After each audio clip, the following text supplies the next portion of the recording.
और बहुत दिनों बाद में एक अच्छा पेपर देखने को मिला है, तो मुझे लगा कि ये आपके आने वाले एग्ज़ाम के लिए भी काफ़ी यूजफुल हो सकता है। तो इसको बहुत ही सावधानी से सोल्व किया गया है। फिर भी अगर किसी आंसर में आपको डाउट हो या आप एग्री नहीं करते हो तो आप कमेंट कर सकते हैं और हम उस पर फर्दर डिस्कशन कर सकते हैं। लेकिन 95% टू 99% मुझे लगता है कि ये जो है आंसर है वो सही होने चाहिए। तो इसको ज़्यादा एक्सप्लेन नहीं करेंगे और उस पूरा जो क्वेश्चन पेपर है उसको हल करने की कोशिश करते हैं। पहला क्वेश्चन है, who of the following holds that India is a unitary state with subsidiary federal features rather than the federal state with subsidiary unitary features. ये जो स्टेटमेंट है ये केसी वैयर से रिलेटेड है। केसी वैयर वही जो क्वाजी फेडरल अर्ध संघ है वो इंडियन जो फेडरल सिस्टम को बोलते हैं। नेक्स्ट है कि अटॉर्नी जनरल का पार्लियामेंट की प्रोसीडिंग में पार्ट लेने का जो उनका पावर है वो कौन से आर्टिकल में मेंशन किया गया है, तो वो आर्टिकल 88 है। इसमें कोई डिस्कशन करने की बात है नहीं। थर्ड जो क्वेश्चन है वो है एक सुप्रीम कोर्ट के जजमेंट से रिलेटेड कि कौन सा जो जजमेंट है वो ये बात करता है कि parliament has no power to amend the provision on fundamental rights. कि पार्लियामेंट जो है वो फंडामेंटल राइट्स में जो मूल अधिकार है उनमें बदलाव नहीं कर सकता, कोई संशोधन नहीं कर सकता। तो वो केस जो है वो गोलकनाथ केस है। आप देखेंगे कि इसके बाद में जितने भी केस हुए हैं, केशवानंद भारती, मिनरवा कोहिलो, इन सब में ये बोला गया कि पार्लियामेंट है वो चेंज कर सकती है, लेकिन जो बेसिक स्ट्रक्चर है उसका ध्यान रखना होगा।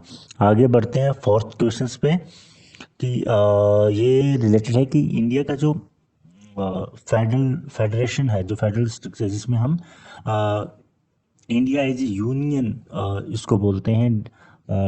जो स्टेट है उनका एक यूनियन है डिस्पाइट बीइंग ए फेडरेशन।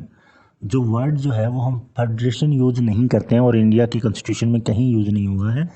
जो फर्स्ट आर्टिकल है उसमें यूनियन है। ये जो है वो कौन सी कॉन्स्टिट्यूशन से लिया गया या प्रभावित है, तो वो है आपका कैनेडियन कॉन्स्टिट्यूशन। क्योंकि हमारा अमेरिकन कॉन्स्टिट्यूशन के अकॉर्डिंग जो फेडरल जो स्ट्रक्चर है वो नहीं है। यहाँ पे सेंटर को ज़्यादा पावर दिया गया है, स्टेट को कम पावर दिया गया है।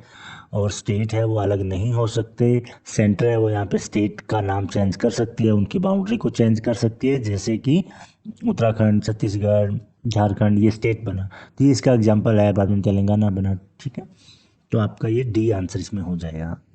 फिफ्थ क्वेश्चन है कि allocation of work to a minister of state with independent charge it's done by who of the following। देखिए सिंपल सा क्वेश्चन है कि मिनिस्टर्स जो होते हैं उनको, मंत्री जो होते हैं उनको कार्य का जो वितरण है कि कौन सा मिनिस्ट्री किसको जाएगा, ये किसके हाथ में है। इन्होंने अलग से ये ऐड करके कि इंडिपेंडेंट चार्ज, थोड़ा कंफ्यूज करने के लिए, लेकिन ये प्राइम मिनिस्टर का है। प्राइम मिनिस्टर अपनी जो मिनिस्ट्री है उसमें जो चाहे वो फेरबदल कर सकता है। तो जो कार्यों को जो देना है वो पूरा प्राइम मिनिस्टर के अंडर में है। किसी को दो मिनिस्ट्री दे सकता है, किसी को एक ही देगा, ठीक है। तो वो डिवाइड कर सकता है, इसमें कोई कंफ्यूजन नहीं होना चाहिए। सिक्स्थ क्वेश्चन है, the experiments conducted by F.W. Taylor were intended to.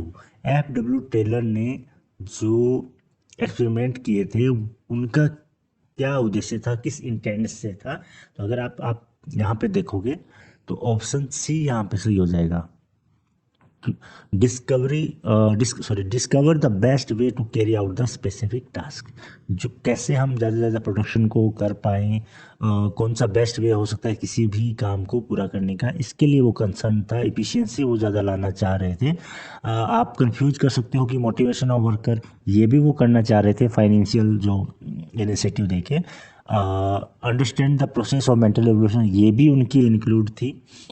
Understand the human behaviour in the organization ये ह्यूमन बिहेवियर अप्रोच उस समय तक नहीं आया था। ये क्लासिकल जो थ्योरी का पार्ट है, लेकिन ये भी एक मेंटल रिवोल्यूशन का पार्ट आप देख सकते हो। ये सब चीज़ें आपको रिफ्लेक्ट होगा, लेकिन उनका जो इंटेंट क्या था, वो मेंटल रिवोल्यूशन को समझने की कोशिश नहीं कर रहे थे। मेंटल रिवोल्यूशन एक मीन्स थी, उसका जो इंटेंट था, उनका जो गोल था, उसको पूरा करने का। तो यहाँ पे जो ऑप्शन सी है वो आपका सही हो जाएगा, ये उनका जो था गोल था।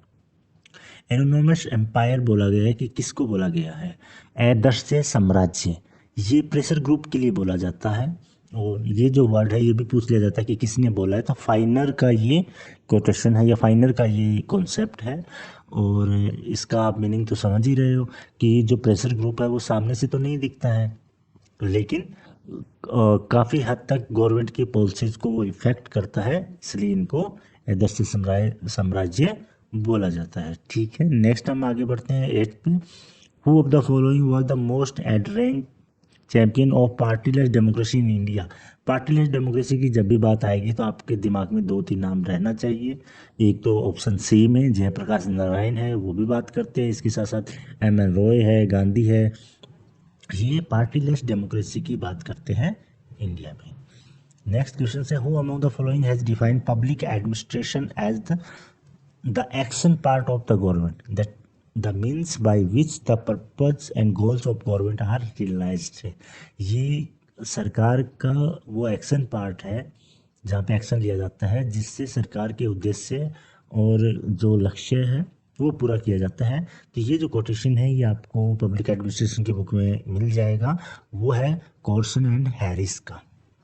ठीक है, आगे बढ़ते हैं। ऑप्शन बी सही हो जाएगा। 10th पे 10th को हम देखते हैं। यहाँ पे है कि पूछा गया है कि कौन सा कार्य जो है वो इलेक्शन कमीशन का नहीं है। जो नीचे लिस्ट दिया गया है उसमें से कौन सा फंक्शन है वो इलेक्शन कमीशन क्या नहीं है कॉन्स्टिट्यूशन ऑफ इंडिया के अकॉर्डिंग। तो यहाँ पे सुप्रीडेंस ऑफ द इलेक्शन, हाँ ये तो है उनका। डायरेक्शन ऑफ इलेक्शन ये भी वो करते हैं। एड एडजुडिकेशंस ऑफ इलेक्शन, ये काम है वो इलेक्शन कमीशन का नहीं है, ये काम जुडिशरी का है और ये हाई कोर्ट को दिया गया है। कंट्रोल ऑफ इलेक्शन तो करते ही हैं, तो आप मोड ऑफ कंडक्ट और ये सारी चीज़ें देखा होगा, तो ये इलेक्शन कमीशन करता रहता था। तो आंसर आपका हो जाए यहाँ पे ऑप्शन सी। आगे बढ़ते हैं, आगे है आपका 11th में है, what is the correct about the characteristics of political development according to Almond and Powell. Almond and Powell के हिसाब से अगर हम देखें तो इसमें सही हो जाएगा आपका सब सिस्टम ऑटोनॉमी की वो बात करते हैं, रोल डिफरेंशिएशन की बात करते हैं, सेकुलराइजेशन की बात करते हैं, लेकिन पॉलिटिकल सिस्टम ऑटोनॉमी की वो बात यहाँ पे नहीं करते हैं। एक को हम एलिमिनेट करेंगे तो आंसर आ जाएगा 2, 3, 4, यानी ऑप्शन बी यहाँ पे आपका सही हो जाएगा। नेक्स्ट पे हम बढ़ते हैं। According to Finer the mental attitude of people forms the basis of the legitimacy of rulers in the four forms of governance. Finer के बहुत सारे काम है, कंपैरेटिव पॉलिटिक्स पे है, उनका जो बुक है theory and practice of government.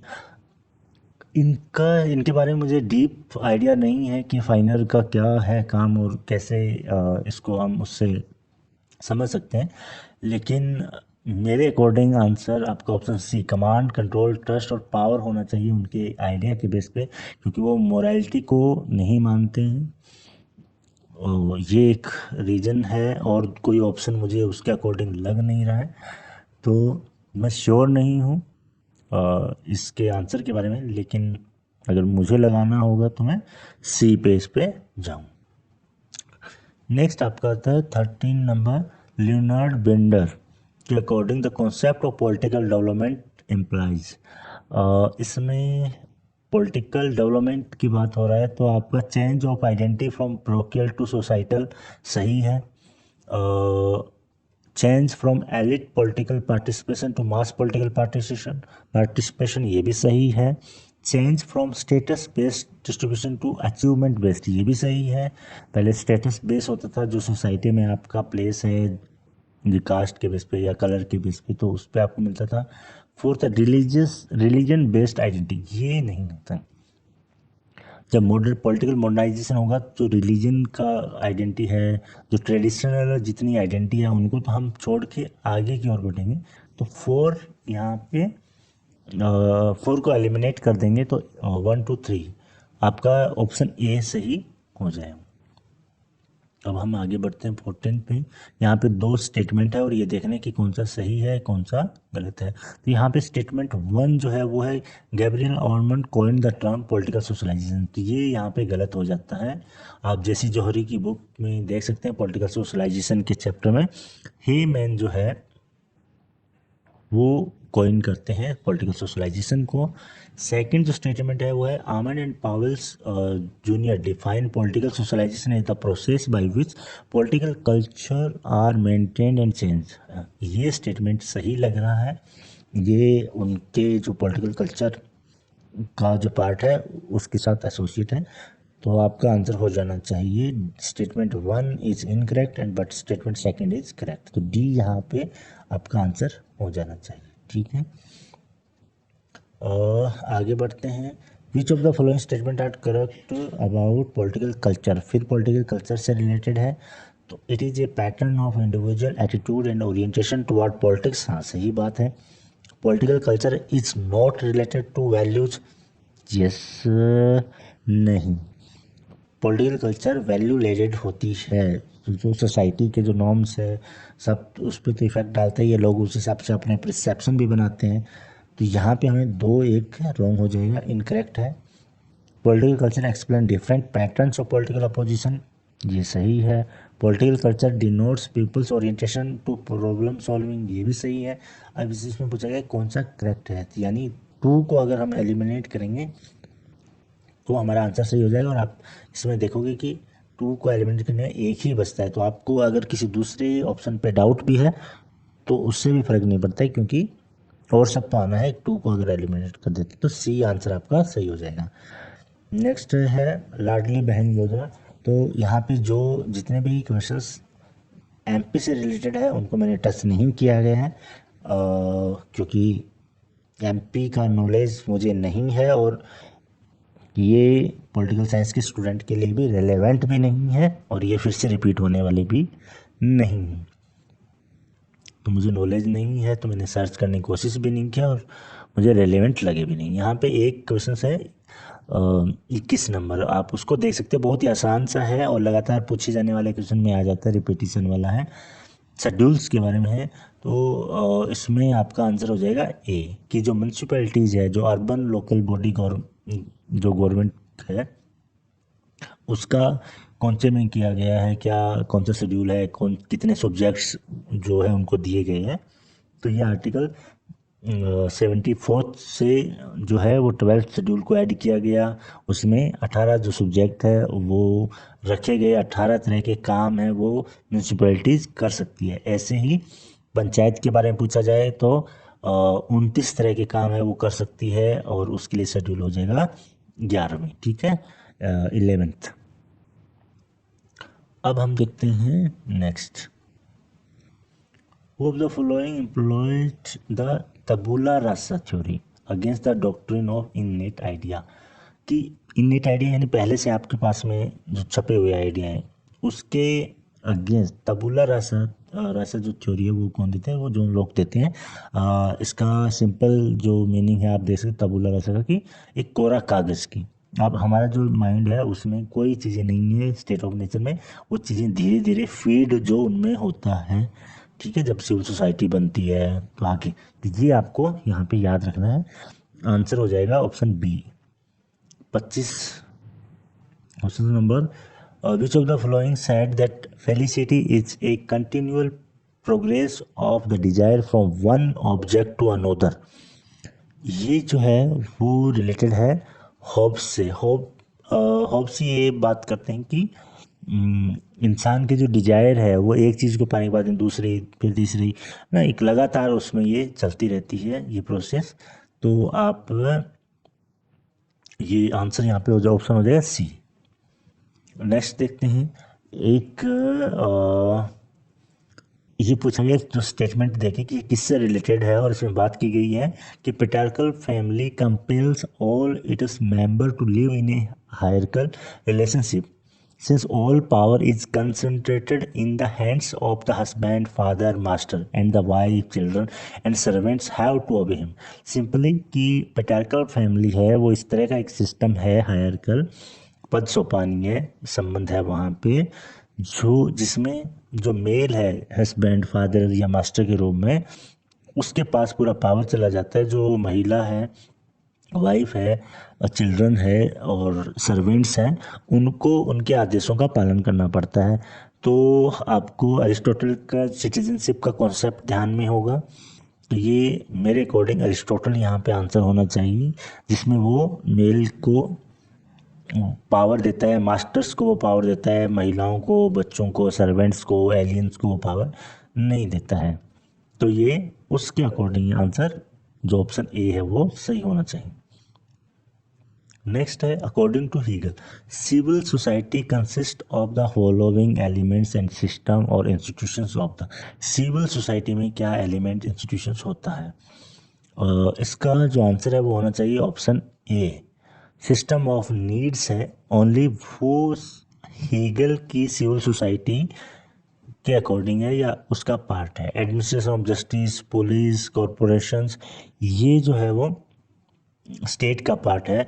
Hegel का जो सिविल सोसाइटी है वो फैमिली एंड स्टेट के बीच की कड़ी है, जो लोग अपनी ज़रूरत के लिए उस एरिया में आते हैं, उस दायरे में आते हैं। ठीक है। 28 है, which of the following thing is believe that the slavery and male supremacy are natural. फिर अगेन वही अरिस्टोटल, जो आप सिटीजनशिप का उनका कॉन्सेप्ट उसमें देख सकते हैं, उन्होंने वही बात कर रहे हैं कि मेल सुपरमेसी होना चाहिए। स्लेवरी जो है, दासता जो है नौकर बना के रखने का, ये नेचुरल है, एकदम प्राकृतिक रूप से है और ये उनके हित के लिए है। ठीक है, तो ऑप्शन सी यहाँ पे सही हो जाएगा। The philosophy of new humanism, new humanism की जब भी बात आएगी, न्यू मानवतावाद, नव मानवतावाद, वो एम एन रॉय से रिलेटेड है। अगर वहीं से आपसे पूछ लिया जाए कि इंटीग्रल ह्यूमनिज्म की बात कौन करता है, तो वो दीनदयाल उपाध्याय से रिलेटेड है। ठीक है, तो ऑप्शन बी यहाँ पे आपका सही हो जाएगा। नेक्स्ट में बढ़ते हैं। Who of the following embrace this argument? The state is linked to force but equally important is law, morality and right. अब इसका आंसर जो ऑप्शन दिया गया है उसमें से मुझे लग रहा है कि एंटोनियो ग्राम्सी इसका आंसर होना चाहिए। बेस एंड सुपरस्ट्रक्चर का जो डिबेट है आपने सुना होगा।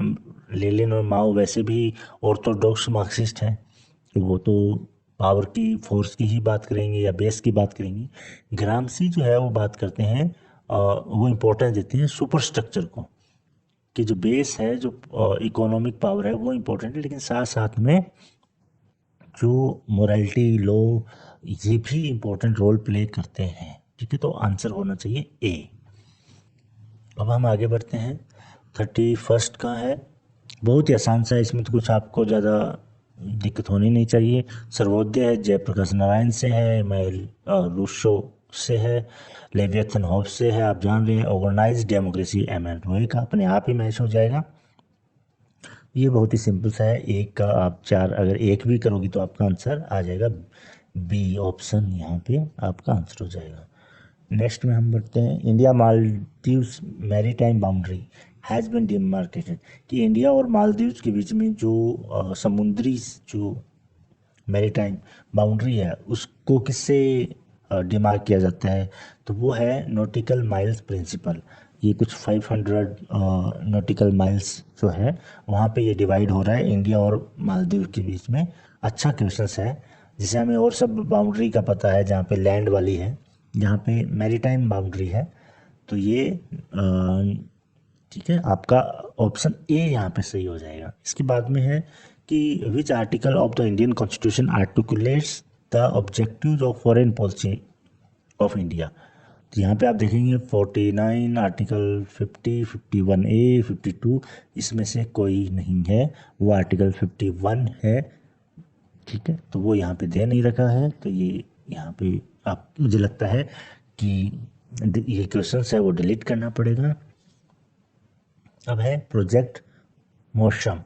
प्रोजेक्ट मौसम जो है वो मिनिस्ट्री ऑफ कल्चर का है और ये रिलेटेड है जो पुरानी जो साइट है आर्कोलॉजिकल जो वर्क है उससे ये रिलेटेड है। तो यहाँ ऑप्शन सी आपका सही हो जाएगा। 35 को अगर हम देख 35 क्वेश्चन नंबर है उसमें देखें तो वो है COP 29 से रिलेटेड और ये करंट अफेयर्स ही है। तो इसमें स्लोगन क्या था तो मुझे भी ये तो ध्यान नहीं था, तो गूगल करके देखा क्योंकि अच्छा था। और कॉप से हर बार क्वेश्चंस आते रहते हैं, या तो उनका क्रोनोलॉजी पूछ लेते हैं कि कौन सा कॉप कब और कहाँ कहाँ हुआ, कौन से सिटी में हुआ, पेरिस और फिर ना अलग अलग। तो ये यहाँ पे इसका आंसर हो जाएगा D, in solidarity for a green world. ठीक है, 35 हो गया। 36 है, in which of the following year. अच्छा, इंडिया भूटान का जो हिस्टोरिकल ट्रीटी है वो 1949 के है। उसी को हम फिर रिन्यू करते रहते हैं और काफ़ी इम्पोर्टेंट जो ट्रीटी है। और आपको ये ध्यान में रखना है कि इंडिया, नेपाल, बांग्लादेश बाद में है, तो इनके साथ में जो हमारे एकदम एकदम इमीडिएट नेबर है उनके साथ में जो फ्रेंडशिप ट्रीटी हुआ है वो हमें याद रहना जो चाहिए। नेक्स्ट है 37, city of music the latest उनको लिस्ट की कौन सा मेंशन किया गया। तो इसमें दो सिटीज़ थी, एक साउथ की है और एक ग्वालियर है। आपके ऑप्शन में हो जाएगा ऑप्शन बी यहाँ पे करेक्ट। ये भी अच्छा सवाल है 38 वाला और काफ़ी रिपीटिशन वाला है। न्यू की जो बात है, न्यू इंटरनेशनल इकोनॉमिक ऑर्डर, वो पहले यूएनओ में बात किया गया था, उसके बाद में उसी चीज़ को फिर वेरीफाई किया गया और वो हमने किया। फिर नॉन अलाइनमेंट जो मूवमेंट है उसमें भी उसके भी सेशन में किया है। और यहाँ पे आपका आंसर हो जाएगा 6 स्पेशल सेशन था 1974 का। आगे बढ़ते हैं। अभी एक करंट से और क्वेश्चन है। अच्छा पेपर बनाया इस एंगल से कि इन्होंने करंट को पूरा इंपॉर्टेंस दिया है, कॉपी पेस्ट क्वेश्चंस नहीं है प्रीवियस ईयर के। इस मामले में इसमें पूछा गया कि ड्यूरिंग द 21st या ASEAN India summit Indian prime minister Narendra Modi retreat India support for, कि हम किस किस चीज़ में सपोर्ट करेंगे। तो उन्होंने बोला आसियान यूनिटी में यस करेंगे, आसियान सेंट्रलिटी में करेंगे, आसियान सिक्योरिटी में बोला नहीं, वो अपनी अपनी सुरक्षा अपनी अपनी है। आसियान आउटलुक ये भी उसमें शामिल था।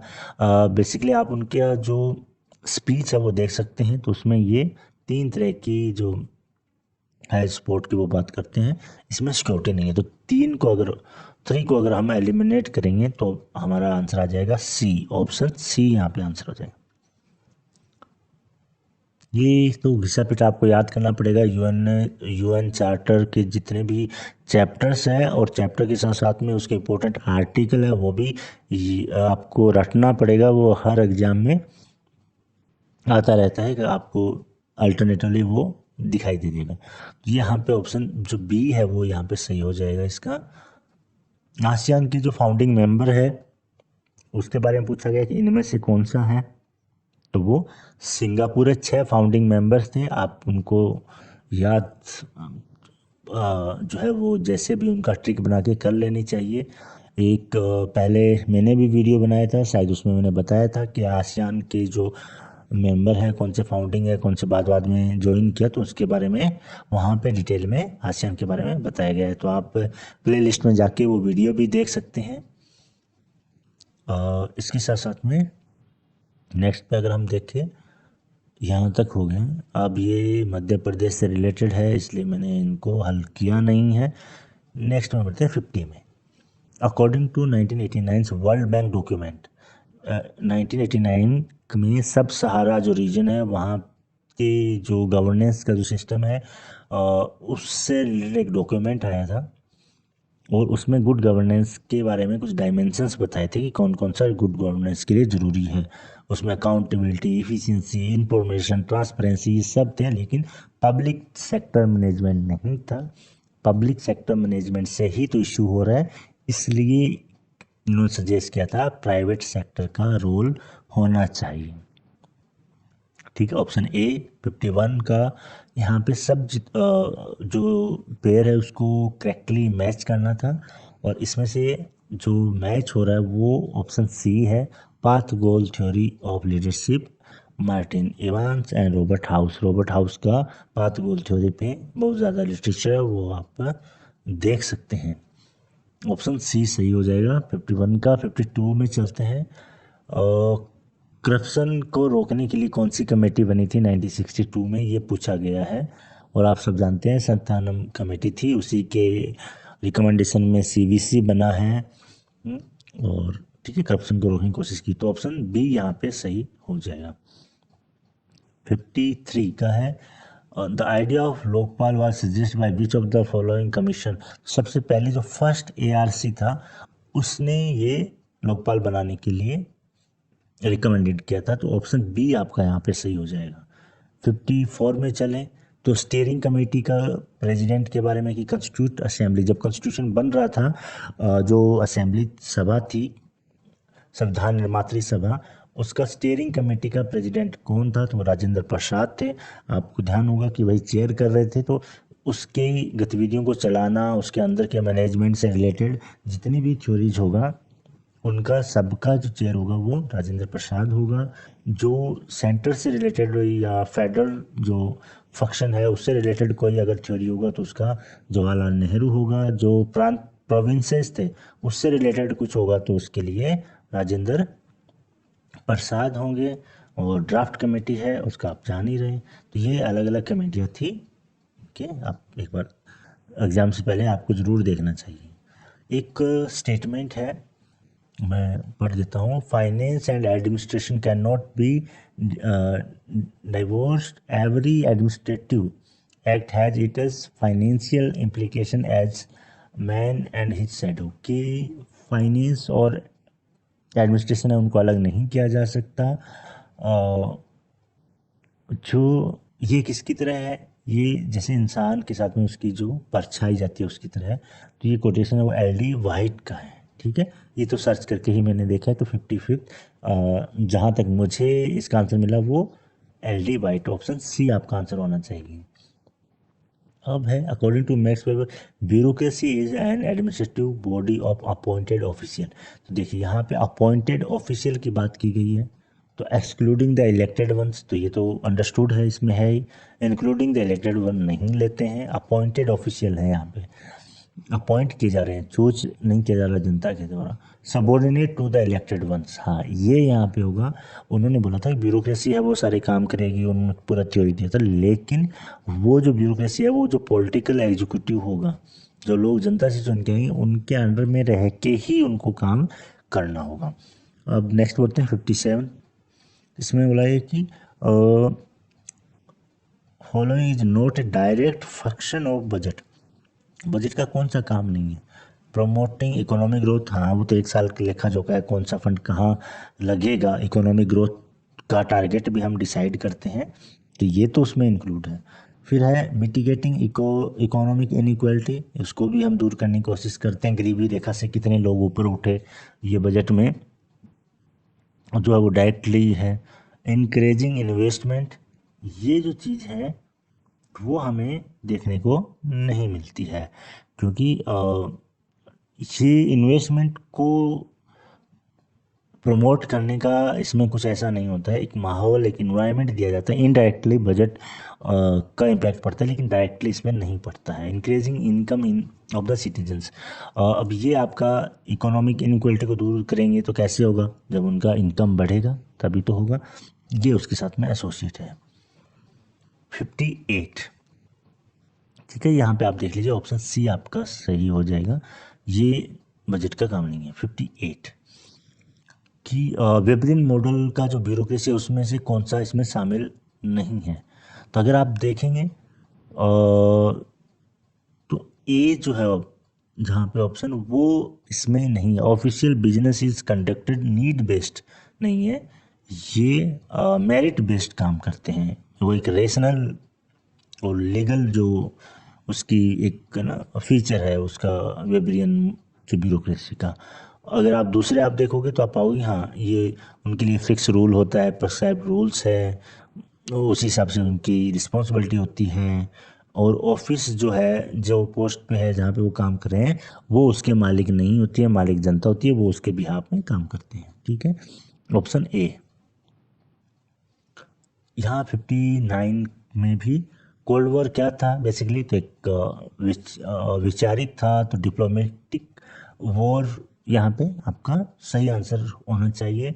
कल्चरल वॉर नहीं था, इकोनॉमिक वॉर भी नहीं था, जियोग्राफिकल वॉर भी नहीं था। हर कंट्री है वो अब जो ब्लॉक्स बने हुए थे उसमें खींचना चाह रही थी, यूएसए और यूएसएसआर दोनों की। और एक डिप्लोमेटिकली ये वॉर चल रहा था कि कौन सा जो ब्लॉक है वो ज़्यादा पावरफुल है, उसमें ज़्यादा कंट्रीज है। तो मुझे लग रहा है आंसर ए होना चाहिए इसका। 60 का है, 60 का, the idea of anarchical society की जब भी बात आएगी हिटली बुल है। आपने बार बार इसको पढ़ा हुआ तो ज़्यादा डिस्कस करने का है नहीं। ये थोड़ा काफ़ी टफ लगा मुझे 61 वाला, और थोड़ा मैंने सर्च करके ही इसको बनाया, जब सब बना ही रहा था। तो यहाँ पे आपका आ जाएगा सबसे पहले जो है वो जर्मनी, इटली और जापान तीनों के बीच में जो पैक्ट होता है बर्लिन का, वो यहाँ पे आएगा। अगर हम दो से शुरू करते हैं तो ऑप्शन सी आपका यहाँ पे सही हो जाता है। उसके बाद में आपका आएगा जैन में हुआ था, 6 जैन को हुआ था, जो रूजवेल्ट ने फॉर फ्रीडम्स का मैसेज दिया था कांग्रेस में। उसके बाद में एरकेडिया कॉन्फ्रेंस होती है वॉशिंगटन में, फिर ट्रीटी ऑफ अलायंस जाती है। ठीक है, तो आपको ये यहाँ पे सी जो ऑप्शन है वो आंसर हो जाएगा। हाँ, और ये जो पेपर है वो टेलीग्राम से आशीष चौहान जी द्वारा भेजा गया होगा, उनके थ्रू होते होते टेलीग्राम के थ्रू मुझे मिला, तो उनका यहाँ पे नाम है तो मेंशन कर देना चाहिए। Who said that globalization is the time space compression. ये जो हार्वे का रिलेटेड है, हार्वे का काम है ग्लोबलाइजेशन पे, और उनका आ रहा है कि जो ग्लोबलाइजेशन की वजह से समय और जो ज्योग्राफिकल जो दूरी है स्पेस, उन दोनों में टाइम और स्पेस में वो बहुत पास वो आ गए हैं। बहुत कम टाइम में बहुत ज़्यादा दूरी है उसको भी हम अब तय कर सकते हैं। हमारा जो मैसेज है, संदेश है, वो चला जाता है, आ जाता है। ठीक है, तो सब पॉसिबल हुआ है। तो मुझे लगता है ये 62 का बी जो ऑप्शन आपका करेक्ट होना चाहिए। 63 में ये काफ़ी कंफ्यूजिंग रहा मेरे लिए कि पामर एंड पार्किंस का काम है रीजनलिज्म पे, रीजनल ऑर्गेनाइजेशन की स्टडी पे, लेकिन वो पायनियर किसको बोलते हैं? और जो उनके कुछ आर्टिकल्स मैंने देखा उसके अकॉर्डिंग मुझे लगा कि जो पायनियर्स है वो organization of American state OS को कर सकते हैं कि 1948 में जब बना, ये सबके लिए ये गाइडिंग था कि सबसे पहले ये इस्टेब्लिश है, और ये इंटरनेशनल रीजनलिज्म के लिए एक है ना साबित हो सकता है। तो मेरे अकॉर्डिंग आंसर ए होना चाहिए। अब उनकी जो बुक है इतने सारे, उनके बारे में मुझे आइडिया नहीं कि क्या होगा, लेकिन मेरा गैस आंसर जो है वो ऑप्शन ए। नेक्स्ट है 64। ये है for which of the following power is a central concept. Okay, ठीक है। पावर को और कौन सपोर्ट करेगा रियलिस्टिक के अलावा? लिबरल करेंगे नहीं, आइडियलिस्टिक करेंगे नहीं। ये तो सब मोरालिटी, पीस, इंटरडिपेंडेंस, कंस्ट्रक्टिविस्ट है वो भी नॉर्म्स को जो है वो इम्पोर्टेंस देते हैं, तो ये भी नहीं है। तो बी। 65 का बहुत ही आसान सा कि इंडियन नेशनल आर्मी कहाँ बनी थी? सिंगापुर में। तो आपका आंसर सी हो, ऑप्शन सी हो जाएगा आंसर। 66 का non alignment can provide the meaning to the idea of power. Block है आई थिंक, ब्लैंक बैंक नहीं। एनीवे ये जो आइडिया है वो मेरे अकॉर्डिंग होना चाहिए कैंप पानीकर। क्यों होना चाहिए?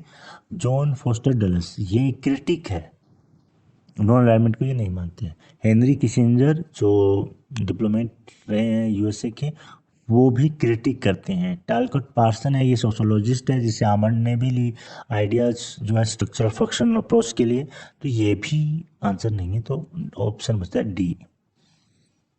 67th, doctrine of non alignment had a contextual significance and was not an enduring ideology. देखिए, अब ये भी एक क्रिटिक है और इसमें कोई भी वेस्टर्न थिंकर है नहीं, तो अब इसको मैंने सर्च किया और बहुत ही इंटरेस्टिंग जो फैक्ट्स हैं वो देखने को मिला। इसका पहले तो मीनिंग क्या है ये देख लेते हैं कि doctrine of non alignment had a contextual significance, यानी एक कॉन्टेक्स्ट, जो वो कॉन्टेक्स्ट था, वो जो दौर था, उस समय ही वो इम्पोर्टेंट थी। एंड कोई आइडियोलॉजिकल जो है वो एक इम्पैक्ट उसका नहीं है। ये नहीं कि नॉन अलाइनमेंट कोई ऐसी आइडियोलॉजी है जो एंटी कॉलोनियल, एंटी जो अपर्थाइड, जो कि हमेशा रेलेवेंट रहने वाली है, कुछ एक ऐसा कोई थ्योरी नहीं दे दिया है। एक तरह का ये नॉन अलाइनमेंट का जो मोमेंट है उसको कम करके देखना ही था, आंकना था। और ये जो कोटेशन है वो है के सुब्रमण्यम का। के सुब्रमण्यम आपको जान के अच्छा लगेगा कि ये जो है वो जो पहली नॉन कांग्रेस गवर्नमेंट बनी थी उस समय से एक्टिव थे, डिप्लोमेट है, सॉरी सिविल सर्वेंट है इंडिया के, और फिर ये सिक्योरिटी जो एक्सपर्ट के रूप में इनको जाना जाता है इंडिया के। और इंडिया का जो न्यूक्लियर जो पॉलिसी है उसको फॉर्मुलेट करने में इनका बड़ा योगदान है। और फिर बाद में जो गवर्नमेंट है अटल बिहारी वाजपेयी जी की, उनके दौर में ये अलग अलग पोस्ट पे रहे। अब के सुब्रमण्यम कौन है? वो अभी जो हमारे फॉरेन जो सेक्रेटरी एस जयशंकर, उनके फादर हैं। तो देखिए कैसे चीज़ें घूमती रहती है। चलिए ठीक है, ये आपका ए इसमें 67 में सही हो जाएगा। फिर ये मध्य प्रदेश के थे, मैंने नहीं टच किया। 69th है, करंट से रिलेटेड था कि कोई आर्टिफिशियल इंटेलिजेंस सबमिट हुआ था, वो इंडिया के प्राइम मिनिस्टर नरेंद्र मोदी ने चेयर किया था, इसके साथ किसी और ने भी चेयर किया था, तो वो प्रेसिडेंट थे फ्रांस के। ठीक है, ये आप गूगल किया हुआ है। Answer B. India became a founding member 1945 में, सबको पता है।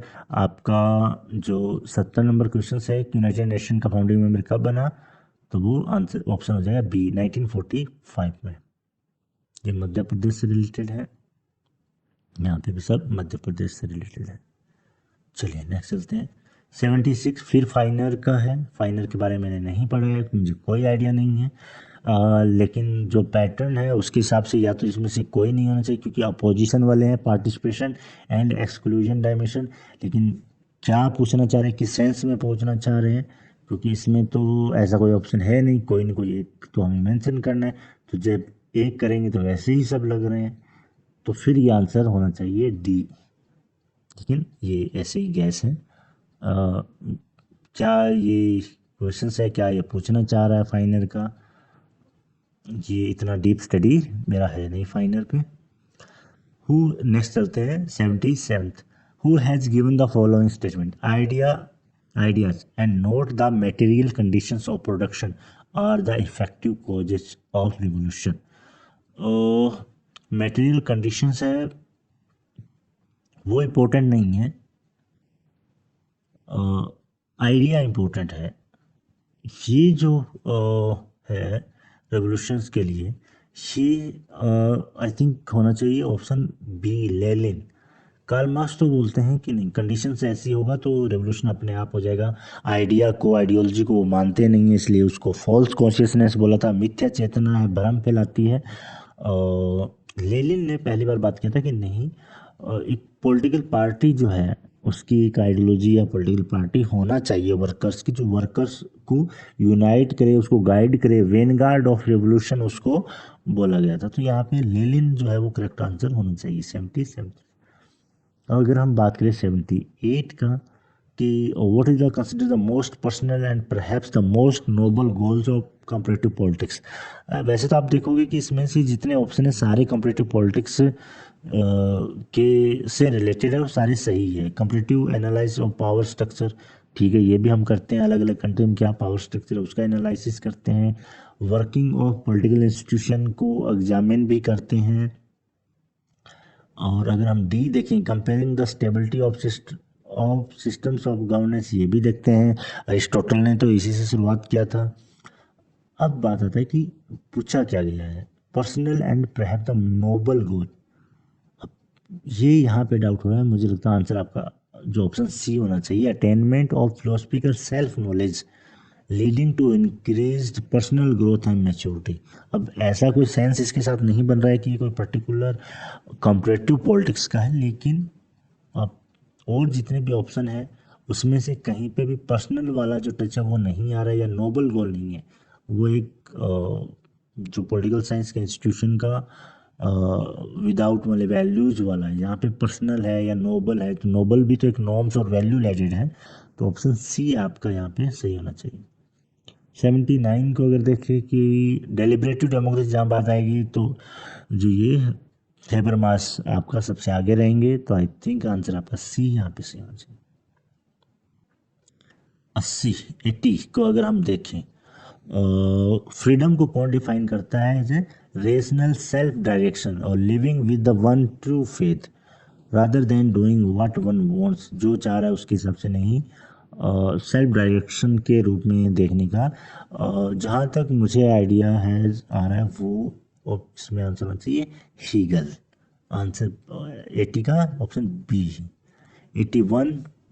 81 बी में बोला है कि कौन जो है वो नियो अरिस्टोटलियन है, यानी कौन अरिस्टोटल के मोरल एंड पॉलिटिकल व्यूज को थियोलॉजिकल फ्रेमवर्क में ऐड करके, या जो ईसाई का शिक्षा है, क्रिश्चियन वैल्यूज है, उनके साथ में जोड़ के जो है वो देखता है।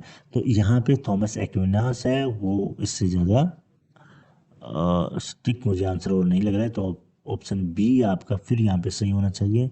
नेक्स्ट 82 है, इसमें पूछा गया है कि जो नाम है, पहला नेम जो मोमेंट है, सॉरी सबमिट है, वो कहाँ हुआ, तो बेलग्रेड 1961 में हुआ। तो ये आपका सही है, इसमें मुझे लगता है कोई डाउट आपको नहीं होना चाहिए।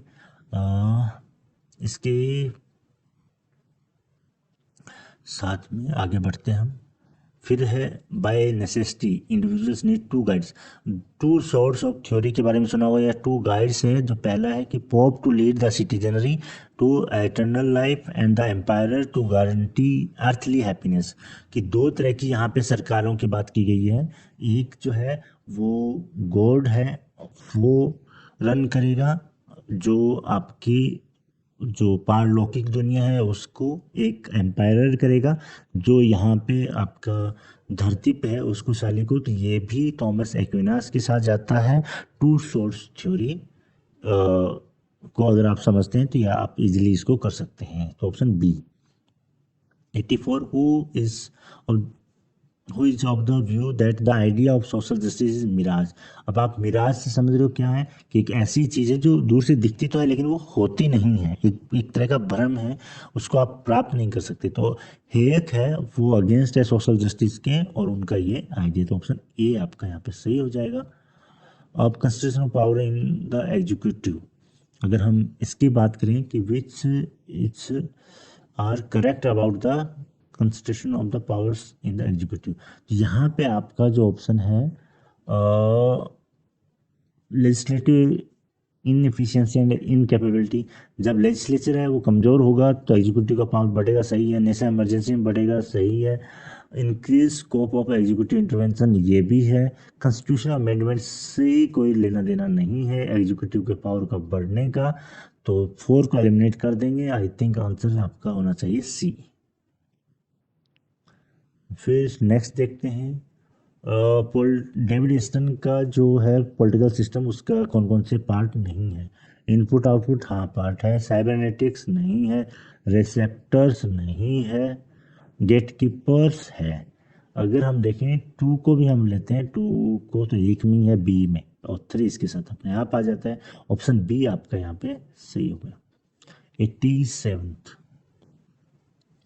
स्ट्रक्चरल फंक्शनल अप्रोच के साथ में कौन एसोसिएट है, नहीं है, तो वो टेलर नहीं है, ऑलरेडी आप जानते हैं, तो ऑप्शन बी यहाँ पे सही हो जाएगा। 88 का अगर देखें कि कौन सा ट्रेडिशनल अप्रोच नहीं है कंप्यूटर, तो बहुत ही ईजी है।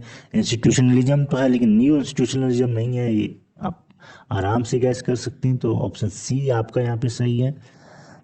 89 को अगर हम देखें और रिलेटेड है कि the types of traditional political system describe the Almond, कौन सा इसमें नहीं है, तो पेट्री मोनियल सिस्टम, हाँ ये होता है सेंट्रलाइज ब्यूरोक्रेटिक सिस्टम। यस था, फ्यूडल था, डेमोक्रेटिक नहीं था, ये मॉडर्न का है।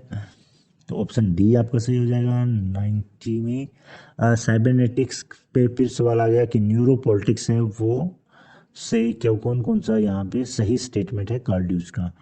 तो अगर आप इसमें देखेंगे तो पहला भी सही है, सोसाइटी का से मशीन ये भी सही है। Third does home homeostatic rather than equilibrium ये भी सही है। लेकिन आपका फोर्थ जो है the main task of the government is to exercise power rather than control information, नहीं, इंफॉर्मेशन को कंट्रोल करके ही पावर को सिक्योर किया जा सकता है। तभी तो वो न्यूरो पॉलिटिक्स है या साइबरनेटिक्स की बात कर रहे हैं। ऑप्शन अगर डी को एलिमिनेट कर देंगे तो ऑप्शन ए आपका सही हो जाएगा। नेक्स्ट है कि who first realise the need for training for public servants in India. ये आपका आंसर सी आ जाएगा, लॉर्ड वेल्सले है वो यहाँ पे करेक्ट आंसर हो जाएगा। 92 को अगर हम देखें कि स्टाफ एजेंसी का कौन सा काम नहीं है, स्टाफ एजेंसी प्लान बनाती है, गाइड करती है, लेकिन एक्चुअल में वो काम जो है उसको प्रैक्टिकली वो नहीं करती है। तो 92 जो है वो आपका यहाँ पे हो जाएगा, अचीविंग गोल है वो उसका काम नहीं है। तो बी आपका यहाँ पे हो जाएगा, प्लानिंग एडवाइजिंग फैक्ट फाइंडिंग ये सब होगा, बी ऑप्शन 92। 93 रिक्रूटमेंट से रिलेटेड स्टेटमेंट है, आप पढ़ सकते हैं इसको। तो recruitment is the cornerstone of the whole public person structure, yes. और ये किसका है, सेथल से रिलेटेड है, उनकी बुक का नाम है पब्लिक पर्सनल एडमिनिस्ट्रेशन। तो ऑप्शन बी आपका यहाँ पे सही हो जाएगा। 94 को देखिए, चेस्टर बर्नार्ड का जो एग्जीक्यूटिव है उससे रिलेटेड है, इसमें कौन सा पार्ट है कौन सा नहीं। मेंटेनिंग कम्युनिकेशन, हाँ यस है part. Formulating organization goals, yes है। Curbing the growth of informal finance, नहीं। इनफॉर्मल जो कम्युनिकेशन है जो एक्टिविटी उनको उन्होंने सपोर्ट किया था वो हेल्दी है, सही इंफॉर्मेशन लेके आती है। तो ये ऑप्शन सी यहाँ पे सही हो जाएगा। चलिए आपका आंसर यहाँ पे ऑप्शन सी होगा, नोट है ना। और 95 का है चीफ एग्जीक्यूटिव इन इंडिया कौन है। तो इंडिया का प्रेसिडेंट से बड़ा चीफ एग्जीक्यूटिव कौन हो सकता है, option A. 96 morale is the capacity of a group of people to pull together persistently and consistently in pursuit of a common purpose. ये स्टेटमेंट है, ये रिलेटेड है अलेक्जेंडर ए लेगटन से। आप इनकी बुक का नाम देख सकते हैं, human relation in the changing world, ठीक है। 96 का बी। 97 को अगर हम देखेंगे तो जो कम्युनिकेशन से रिलेटेड है, as the process of meaningful interaction among human being, ये आपका है डेल्टन मैक फार्लैंड का, ठीक है। तो ऑप्शन डी यहाँ पे सही हो जाएगा। एक बड़ा सा जो है प्रमोशन से रिलेटेड कोटेशन है 98 का, उसको आप देख सकते हो और आप इसको आराम से पढ़ सकते हो। इसका हो जाएगा आंसर ऑप्शन बी। अगर हम बात करें 99 का कंस्ट्रक्टिव लीडरशिप, तो लीडरशिप का इसमें लिकर्ट का है, और तो कोई थिंकर इसमें है भी नहीं लीडरशिप पे काम करने वाला। इन्होंने अलग अलग 4 टाइप्स ऑफ लीडरशिप का बताया है, तो उसमें से ये भी है एक, तो ऑप्शन सी 99 का। 100 का अगेन थॉमस एक्विनास से बहुत लगाव है इस पेपर सेटिंग करने वालों को। Which medical political thinker define the law as a ordinance of reason for the common good, तो ये एक्विनास आ जाएगा, ऑप्शन बी। और बहुत ही आसान से, महार सत्याग्रह, आप America synthesis of yoga, Abhinav Bharat Savarkar, father of nation, ठीक है। तो आप ऑप्शन सी यहाँ पे आप आराम से लगा सकते हैं, इसमें मुश्किल नहीं है। The church was consider superior to state, की चर्च जो है वो स्टेट से ऊपर है। और किस मामले में ऊपर है, तो आपको बताया था कि वो तो पारलौकिक जो है, जो इस अर्थ के बियॉन्ड है उसको भी वो देखता है, तो यानी सुपर नेचुरल एंड है वो फुलफिल करता है, सी ऑप्शन हो जाएगा। पॉलिटिकल रिवाइवल की बात कौन करता है, लियो स्ट्रॉस करता है, एकदम सही है, बार बार आपने देखा होगा। कोबेन एस्टन तो इसको खत्म करने की बात करते हैं, मैकफर्सन डायरेक्टली इससे रिलेटेड है नहीं, लेकिन इनडायरेक्टली वो भी रिवाइवल ही करते हैं मैकफर्सन भी, लेकिन यहाँ पे आंसर हो जाएगा बी। 4 हम देखें डिफरेंस प्रिंसिपल है जस्टिस का। अब जो रोल्स है इस पर हम क्या ही बात करें, ऑप्शन ए 105 में आपका जो है डेमोक्रेसी से रिलेटेड है कि allow for the development of individuals personality. ये जो है सबसे मजबूत जो जा रहा है वो जेएस मिल के साथ में जा रहा है। 106 में लिबर्टी लिमिटिंग प्रिंसिपल, कौन सी कंडीशन में आपकी लिबर्टी को लिमिट किया जा सकता है मिल के अकॉर्डिंग, तो आपको पता है कि हार्म प्रिंसिपल है, जब जिससे दूसरों को अगर नुकसान हो रहा है आपकी लिबर्टी से, तो वहाँ पे आपकी लिबर्टी को कमज़ोर किया जा सकता है, और वो भी अदर रिगार्डिंग जो वर्क है उसमें। तो ऑप्शन बी है वो यहाँ पे आपका सही हो जाएगा। बिहेवियरलिज्म मैनिफेस्टो कौन किसको माना जाता है, डेविड ह्यूस्टन को माना जाएगा।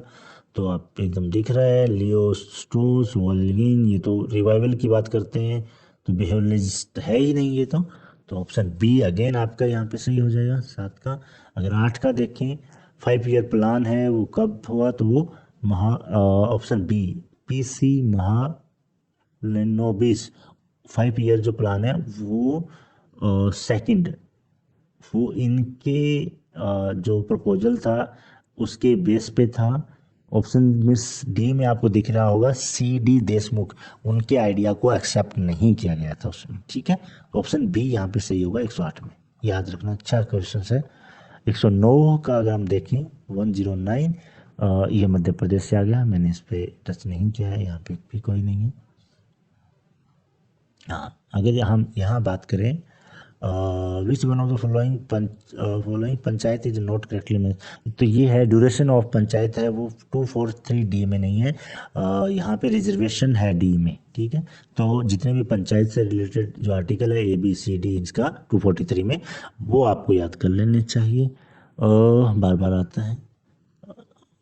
ठीक है ठीक है, ये यहाँ पे म्यूनसिपॉलिटी से रिलेटेड है, तो ऑप्शन सी आपका यहाँ पे सही होना चाहिए, ये क्योंकि ये केवल मध्य प्रदेश से नहीं है, ये इन जनरल है, ये स्मॉलर अर्बन जो है वो तो है, लेकिन जो सेकंड स्टेटमेंट है कि this is the first autonomous institution, इसका तो मुझे आइडिया नहीं है किस सेंस में ये फर्स्ट बोल रहे हैं, कहाँ पे था, कौन सा था, तो ऑप्शन सी आई थिंक होना चाहिए। 115 की हम बात करें डिस्ट्रिक्ट प्लानिंग कमेटी से रिलेटेड, तो कौन सा सही नहीं है, तो यहाँ पे जो डी है वो सही नहीं है, और ऑप्शन सही है, आप पढ़ के देख सकते हैं। डी है recommendation of the district planning committee are send to the state government by the district collector. अब अलग अलग स्टेट के लिए अलग है, मैंने यहाँ पे मेंशन भी किया है, कुछ स्टेट में डिस्ट्रिक्ट कलेक्टर ही चेयर करता है उसको, तो तब वो ये सही हो जाता है, लेकिन मध्य प्रदेश ऐसा स्टेट है दूसरे स्टेटों के साथ में जहाँ पर एक मिनिस्टर होता है उसका, वो चेयर करता है, तो वो रिपोर्ट को आगे भेजता है, तो डी ऑप्शन यहाँ गलत होना चाहिए। 116 में है क्या पूछा गया है, डिस्ट्रिक्ट कलेक्टर का कौन सा काम नहीं है इनमें से, तो डिस्ट्रिक्ट कलेक्टर बहुत सारे काम करता है, लेकिन वो जज की भूमिका नहीं निभा सकता, वो क्रिमिनल जो केस है उनको वो नहीं ले सकता, तो ये चीज़ें 116 में बी आपका आंसर सही हो जाएगा। अगर 17 की बात करें तो इस पर हम बात करना ही नहीं है, बहुत आसान सा है। एंटाइटलमेंट की थ्योरी है वो नोजिक का है, वेल ऑफ इग्नोरेंस जो रॉल्स का है, ह्यूमन कंडीशन हन्ना अरेंट का है, कम्युनिस्ट मैनिफेस्टो कार्ल मार्क्स का है, ठीक है, ऑप्शन डी यहाँ पे सही हो जाएगा आपका। अर्थशास्त्र को किसने खोजा, तो ये मैसूर के लाइब्रेरियन थे Pandit R Shyama Shastri, option B आपका सही हो जाएगा, ये भी रिपीटेशन वाला है। 119 बहुत एक कोटेशन दे रखा है, अगर इसको हम पढ़ेंगे तो ये रिलेटेड है रिपब्लिक से और सिविक वर्च्यू से, कि कन्फ्लिक्ट है वो उसको बढ़ाता है, ये जो लैंग्वेज है उसके अकॉर्डिंग आंसर आपका जो है वो सी होना चाहिए, मैकियावेली, ठीक है, तो 119 में सी, और आप डिटेल में उसको आराम से रोक के पढ़ सकते हैं, समझ सकते हैं। अब है रूसो की जनरल विल से रिलेटेड, तो यहाँ पर आपके जो ऑप्शन है वो जनरल विल क्या होना चाहिए, तो ऑप्शन ओरिजिन ऑब्जेक्ट और फॉर्म, हर रूम में वो ट्रूली जनरल होनी चाहिए, तो आई थिंक डी इसका करेक्ट होगा, ठीक है, यहाँ पे डी 120 का, आई am not sure about, but idea है रूसो के जो आइडियाज़ के बेस पे यही लग रहा है कि डी। 121 पेन एंड प्लेजर की जो बात है वो आप इसको पढ़ के देख सकते हैं, निचोड़ यही है, वो बेंथम से रिलेटेड है, पेन को इंसान कम करना चाहिए, प्लेजर को बढ़ाना चाहिए, ठीक है, हैप्पीनेस का जो आइडिया है बी यहाँ पे होगा। जस्टिस वाला है, और ये पूरा आप अगर स्टेटमेंट पढ़ के देखेंगे तो वही है, हार्मनी का है, सोसाइटी में अलग अलग क्लास अपना अपना काम करे, जिसमें विजडम करे, जो टेम्परेंस, ये आपको प्लेटो का जो आइडियल स्टेट है उसका जो विजन है वही ये रिफ्लेक्ट होगा, प्लेटो का जस्टिस यहाँ पे रिफ्लेक्ट होगा। तो बी यहाँ पे आपका सही आंसर होना चाहिए 122 में।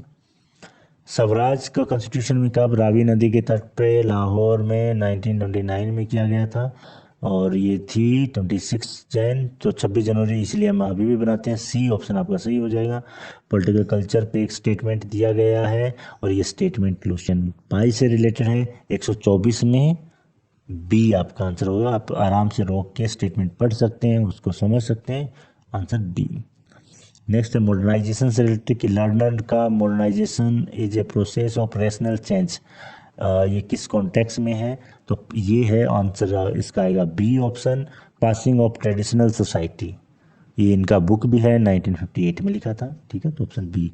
126 में गांधी इरविन जो पैक्ट है 1931 में, इसमें से कौन सा नहीं था, तो participation of Indians in British India government, ये डिमांड पर्टिकुलरली इस पैक्ट का एक पार्ट नहीं थी, और जो जितनी सारी चीज़ें हैं वो आपको देखने को मिल जाएगा। Note to press for inquiry into police, ये जो ऑप्शन बी है ये भी कांग्रेस का गांधी का डिमांड था, लेकिन ब्रिटिश ने इसको नहीं एक्सेप्ट किया था। 127 में कौन सा केस है जिसमें बोला गया था कि इंडिया का जो प्रेसिडेंट है वो ब्रिटिश क्राउन की तरह ही है, ब्रिटिश किंग की तरह ही है, यानी उसके पास बहुत कम पावर है, सिमिलर उसी तरह है। तो ये केस था 1955 का, Ram Jawaya Kapur and versus state of Punjab. मुझे भी आइडिया नहीं था, मैं सर्च किया तो एक अच्छा एक आइडिया लग गया मुझे भी कि हाँ अच्छा ऐसा भी केस हुआ है। तो 127 हो गया। 128 ये वो आ गया जो आपको इंटरनेशनल पीस एंड सिक्योरिटी से रिलेटेड आर्टिकल जो मैं बता रहा था, तो इस वजह से एक क्वेश्चन डिलीट होगा, लेकिन यहाँ पे वो सेम रिपीट हो गया एक अलग फॉर्म में, तो ऑप्शन बी सही हो जाएगा। आर्टिकल 51 से जो रिलेटेड क्वेश्चन है ये तो रिपीटिशन वाला है। नेक्स्ट 129 वाला कि 15% है वो मैक्सिमम होना चाहिए हाउस का जो कैबिनेट है उसका, तो ये आया था 91st कॉन्स्टिट्यूशन अमेंडमेंट से। सी आपका सही होना चाहिए। 130 में बहुत ईजी सा है कि सोशल एंड इकोनॉमिक चेंज है वो कहाँ पे रिफ्लेक्ट होते हैं, तो obviously directive principles of state policy में होगा वो, तो 130 का बी। 131 है constitutional validity of law can not B challenge in India on which of the following ground, किस पे नहीं किया जा सकता, सब पे किया जा सकता है। आप ऑप्शन देख सकते हो आराम से, लेकिन नेशनल इंटरेस्ट का ऐसा कुछ मेंशन नहीं किया गया और इसका कोई आधार नहीं है कि कोई जो लॉ है वो नेशनल इंटरेस्ट के अकॉर्डिंग है या नहीं है, ये जुडिशरी डिसाइड करे, ठीक है, और सभी चीज़ें उसमें है, तो जो जुडिशियल रिव्यू का पावर है उससे ये रिलेटेड है, तो ऑप्शन डी। 132 ये बहुत टफ था और मुझे भी सर्च करना पड़ा। कॉन्ड्रेटिव साइकिल है, ये बेसिकली रशियन एक इकोनॉमिस्ट है, उन्होंने जो ग्लोबल इकोनॉमिक डेवलपमेंट हुआ है उसका एक पूरा हिस्टोरिकल एनालिसिस किया, तो ऑप्शन ए यहाँ पे सही हो जाएगा, ठीक है, बहुत ही वैग्यू था। कौन सा वॉर का टाइप नहीं है, हेजेमोनिक वॉर है, मरसाइमर जिसकी बात करते हैं, टोटल वॉर है, लिमिटेड वॉर है, लेकिन कॉम्प्रहेंसिव वॉर नाम से कुछ यूज़ नहीं किया जाता। कॉम्प्रहेंसिव वॉर ही, टोटल वॉर तो एक ही है, लेकिन ऐसा वर्ड जनरली यूज़ नहीं किया जाता। सी। 134 में कि लिबरलिज्म कब, लिबरल जो आइडिया है वो कब हावी हुआ जो एंग्लो सेक्शन ट्रेडिशन में, तो वर्ल्ड वॉर फर्स्ट के बाद में लीग ऑफ नेशन बना, वुडरो विल्सन के 14 पॉइंट, तो ऑप्शन बी। 135 का अगर देखें कि इंटरनेशनल रिलेशन है उसको बदलना है, एक जंगल है वो केओटिक जो पावर पॉलिटिक्स हो रहा है उससे एक जू करना जहाँ पे रेगुलेट कर सके, लीग ऑफ नेशन भी बना, तो ये भी वुडरो विल्सन से रिलेटेड है। 136 war and change in world politics, ये रॉबर्ट गिल्पिन की बहुत ही फेमस बुक है, ठीक है, तो ऑप्शन बी। 137 प्रिजनर्स डायलमा, ये एक दूसरे को जब आइडिया नहीं होता है तो कैसे कंट्री बिहेव करती हैं, तो ये इंक्लूड होता है आर्म रेस से अपने पावर को ज़्यादा बढ़ाना, इसमें भी है, तो आई थिंक सी यहाँ पे करेक्ट आंसर होना चाहिए। Who is associated with the concept of diplomacy of violence, ये थॉमस सेलिंग का आइडिया है, उनकी बुक है आर्म्स एंड इन्फ्लुएंस, कि वायलेंस को यूज करते हैं एक मीन्स के रूप में, एक साधन के रूप में, ठीक है।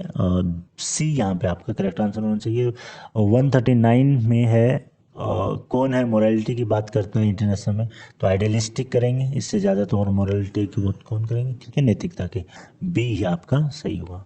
140 में रियलिस्टिक अप्रोच क्या है, तो पावर की बात करता है, तो ये आपका सही हो जाएगा। पावर और इंटरेस्ट चेंज होते रहते हैं, ठीक है, ये भी सही है। तो पहला आपका सही हो जाएगा। मॉरल प्रिंसिपल की बात नहीं करता, वॉर को इग्नोर नहीं करता, इंटरनेशनल जो ऑर्गेनाइजेशन को कंडेम नहीं करता है, उनको बोलता है कि ये ज़्यादा इफेक्टिव नहीं होंगे। स्पैन ऑफ कंट्रोल से रिलेटेड है, तो यहाँ पे 141 में डी आपका सही हो जाएगा। The number of subordinate employees that an administration can personally direct, okay, ये आपका यहाँ पे सही हो जाएगा। नेक्स्ट है 142 में the behavioural characteristics of bureaucracy are. इसमें तो थोड़ा मुझे डाउट है, लेकिन मेरे अकॉर्डिंग ऑप्शन ए यहाँ पे आपका सही होना चाहिए, बी और सी तो नहीं ही होना चाहिए, ए मुझे लग रहा है, लेकिन फिर भी इसमें डाउट है, I am not sure. Minnowbrook conference third का क्या थीम था, तो ये C multidisciplinary network and collaborative governance, ये थीम मेनोब्रुक कॉन्फ्रेंस थर्ड का था। Intellectual crisis in American public administration, ये बुक है, तो सर्च किया विंसेंट ओस्ट्रॉम की ये जो बुक है, और ये भी रिपीट होती रहती है पब्लिक एडमिनिस्ट्रेशन के पेपर में, ठीक है। और 145 क्लासिकल थ्योरी में क्या कंसर्न है, फॉर्मल ऑर्गेनाइजेशन हाँ होता है, ओपन सिस्टम नहीं होता, प्रिंसिपल्स ऑफ ऑर्गेनाइजेशन थे, separation between organisation larger society था, जो क्लासिकल थी, ओपन नहीं था, क्लोज था वो, ठीक है। इन्वायरमेंट इकोलॉजी ये बाद में आता है, तो यहाँ पे आपका बी को हम दो को एलिमिनेट कर देंगे, 1 3 4, तो ए ऑप्शन सही हो जाएगा। थोड़ा लैपटॉप में बैटरी नहीं है, इसलिए मैं थोड़ा जल्दी कर रहा हूँ, ठीक है। कोई भी ऑप्शन अगर कोई भी आपको और डाउट होगा, डिस्कस करना चाहोगे, तो मेरे टेलीग्राम पे आप ज्वाइन कर सकते हो, वो आपको डिस्क्रिप्शन में मिल जाएगा, ठीक है। एक आगे जो है कोटेशंस है, इसका जो आपका 146 का जो आंसर होगा, आप इसको पढ़ लीजिए, इसका आंसर होगा वो सी डिमोक, इसका आंसर है, ठीक है। ठीक है, इसको हम नहीं करते हैं अभी। 147 का जो है मोने है, जो डिस्क्राइब करते हैं authority as the supreme coordinating power. 147 कौन जो अथॉरिटी को सुप्रीम कोऑर्डिनेटिंग पावर करता है, तो वो मोने है, इसको आप देख लीजिए। 148 no superior can effectively supervise directly the work of more than 5, ये भी स्पैन ऑफ कंट्रोल से रिलेटेड है, और ये जो स्टेटमेंट है ये गुलिक से रिलेटेड है, ठीक है। सी आपका यहाँ पे सही होगा। पद सोपान से हायरकी कंसिस्ट, ये जो स्टेटमेंट है हायरकी से, ये है एलडी वाइट का, तो यहाँ पे ऑप्शन सी आपका सही हो जाएगा। 50 में कोऑपरेटिव सिस्टम है, इसकी बात कौन करता है, चेस्टर बर्नार्ड यहाँ पे बात करते हैं। मैक्स वेबर का कुछ है नहीं कोऑपरेटिव सिस्टम का, कार्ल मार्क्स बिल्कुल नहीं, वुडरो विल्सन का डायकोटमी भी था। तो जो मुझे आइडिया लग रहा है, ये ऑर्गेनाइजेशन को एक कोऑपरेटिव सिस्टम मान रहा है, वो सिस्टर बर्नार्ड है, जहाँ पे कम्युनिकेशन और सबकी वो बात करते हैं। पेपर काफ़ी ठीक ठाक अच्छा लगा मुझे, और आई थिंक नेगेटिव मार्किंग नहीं है। जो आंसर की को इसलिए देख रहे हैं कि उनका इंटरव्यू कॉल होगा कि नहीं, तो नेगेटिव मार्किंग नहीं होने से मुझे लग रहा है कि आपका जो इंटरव्यू कॉल के लिए परसेंटेज के हिसाब से बताऊँ मैं, तो आपका 60+ अगर आपका स्कोर है, तो आपके इंटरव्यू में आने का चांस है। और 65 के आसपास मुझे लग रहा है परसेंटेज अगर आपका बन रहा है, तो बहुत ठीक ठाक होगा, जहाँ ज़्यादा आप उम्मीद कर सकते हैं, और जो भी कैटेगरी है वो उस हिसाब से कम कर सकते हैं। लेकिन प्रॉब्लम ये है कि जो जनरल में कंपटीशन ज़्यादा होता है और सीट बहुत कम है, मध्य प्रदेश का जो ये एग्ज़ाम हुआ उसमें, उस लिहाज से ये 65 के प्लस ही रहने का, या उसके आसपास रहने का, 60-70 के बीच में रहने का ज़्यादा उम्मीद लग रहा है इस हिसाब से। लेकिन पेपर काफ़ी अच्छा है, इतना आसान नहीं है। अगर यही नेगेटिव मार्किंग होता तो आप आराम से 60 या ऐसे बिलो 60 के आसपास, या 58 62 इसके आसपास रहता, और नेगेटिव मार्किंग नहीं होने से थोड़ा सा इसको आप मान सकते हो कि 70 तक जा सकती है, या 65+ तो रहने के चांस है, ठीक है। तो आज के लिए इतना ही, फिर हम जल्दी कोई दूसरे पेपर के साथ में या कुछ लेक्चर के साथ में फिर मिलते हैं। Okay, bye bye.